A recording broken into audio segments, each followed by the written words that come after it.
It's an annual tradition here on the Suncoast for 30 years. The Mayor's Feed the Hungry program. We're joined today by the Executive Director, Scott Beeler. First off, Scott, thank you for joining us. Thanks. Delighted to be here. So this is not just a luncheon next Wednesday. This is a year-long drive, Mayor's right. Feed the Hungry. Tell us about that. Well, the Mayor's Feed the Hungry has been helping feed the people in need in Sarasota and Manatee counties for 30 years now. And our main priority mission is to feed during the holiday season, but we do have events throughout the year. We're made up of about 30 different organizations that have food pantries throughout Manatee and Sarasota County, and there's always a need every week to feed those people. Now, 30 years now, how has the demand changed since it first began 30 years ago? Well, we're seeing more needs for families now. People that are finding difficult to make ends meet are trying to feed their families, and we're seeing more of that now in addition to just the people that are desperately in need. You'd like to think an area like Sarasota, being known for being affluent, wouldn't have that high a demand, but not the case. That's true. There's many families just struggling to make ends meet here in Sarasota as well. Tell us more about how the recipients themselves have changed over the years. Not what you might expect, perhaps. More families are involved.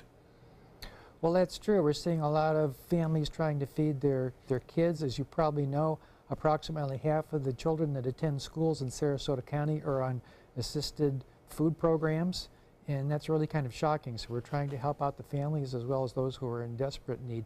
Plus, as you probably know, in Sarasota we have a lot of transients that come down during the holiday season that are looking for an extra handout. How is your organization different from others that are trying to collect food for the hungry? Well, we're actually made up of representatives from about 30 different organizations, and each of them have their own food pantries. So we don't actually have a building or an office. We meet in Sarasota City Hall, and we just organize events and activities. All the food and money we collect goes right out to those food pantries into the public's hands, free of charge. So who qualifies? What is the threshold for qualifying to be a recipient of your supplies? Well, anyone that's in need of food can go to any of our participating members, and they sign up there, and those members then take a look at who needs the food, and they decide. So what we do is organize the food, get it out to our participating food drives, and they then go directly to the public. I think we've got some full screen boards to show now for the folks at home watching.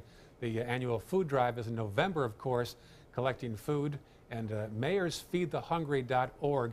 So, Scott, if people want to help out your organization, the first stop perhaps is your website.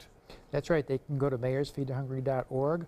We're having our big 30th year anniversary next Wednesday at the downtown location of the Harvest Church. We're doing a food drive for that. The public's welcome to come in from noon to 2, and if they'd like, they can bring some food to help us feed the hungry. All right, well, keep the good work going. 30 years now, a great anniversary for you, Scott. Thanks for your time today. Great, thanks. Glad to be here.